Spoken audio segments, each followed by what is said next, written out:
আসসালামু আলাইকুম। এই যে নতুন একটা দৃশ্য, এই যে উনি কথা বলতেছে, বাম হাতে এই যে কয়েল জ্বালাই নিয়া, আর ডান হাতে মোবাইলে ভিডিও কলে ওনার বাড়িতে কথা বলে।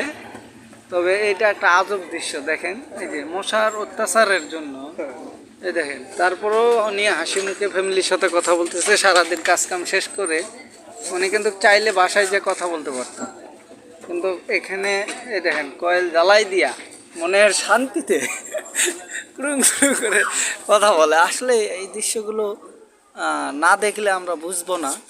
এখান থেকে কিছু অভিজ্ঞতা নেওয়ার দরকার আছে। মানুষের আসলে এত মেধা আল্লাহ তাআলা দিয়েছে, এক এক মানুষের এক এক মেধা। দেখেন, বিশ্বাস হয়, এই দেখেন